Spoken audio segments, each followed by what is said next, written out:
And you'll notice that one of his questions is, doesn't eBay's 25% equity stake in Craigslist pose a potential conflict? And how did you respond to that? I say here, those issues are obviously a concern, but our first instinct is to trust eBay. Were you accurately quoted in your response to Mr. Boyle's question? Yes. I'd like you to go to the first page of Plaintiff's Trial Exhibit 295.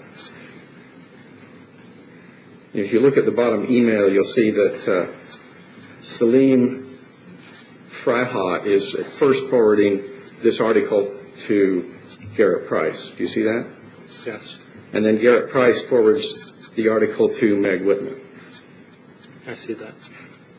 And Meg Whitman's response is... Objection, Your Honor, unless there's a foundation for him to talk about this, or it's being used to refresh recollection. This is documented evidence. You may read it in whatever way you want, but he's not competent to testify about this exchange in the absence of some foundation.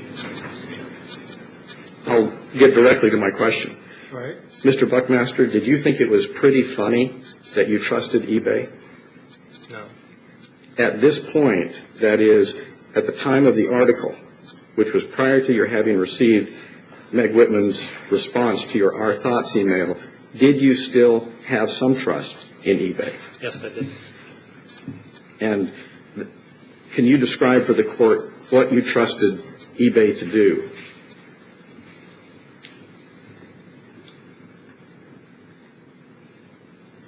Well, the reason I sent the email that I did, I was harking back to the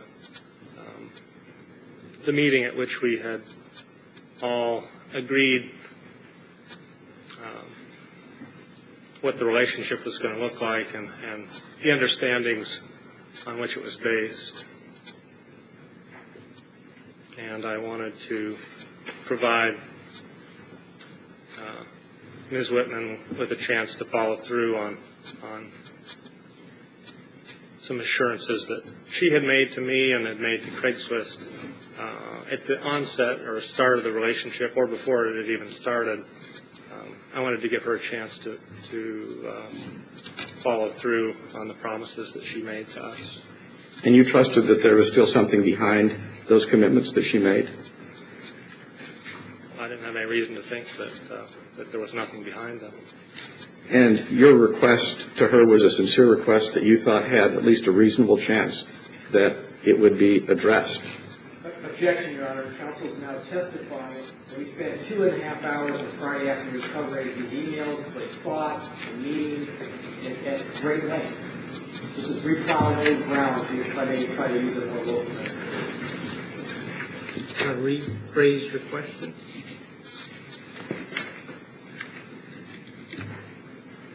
Because people said to me, well, how do I know what is the right thing to do?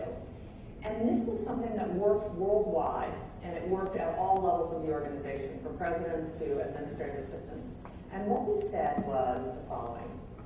If you are in a room making a decision about an ethical or a moral issue for eBay, the eBay family, and your mother was in the room, or your son or daughter was in the room, or your husband or wife was in the room, and they were watching you make that decision, would you be proud to have them watch?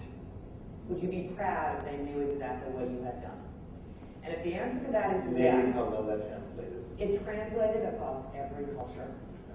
And then the other test we used was, would you be proud to have that discussion almost word for word be on the front page of the LA Times, or the front page of the New York Times, or the front page of the Wall Street Journal? And if you can't answer that in the affirmative, then it's probably not the right thing to do. And that also translated beautifully across culture.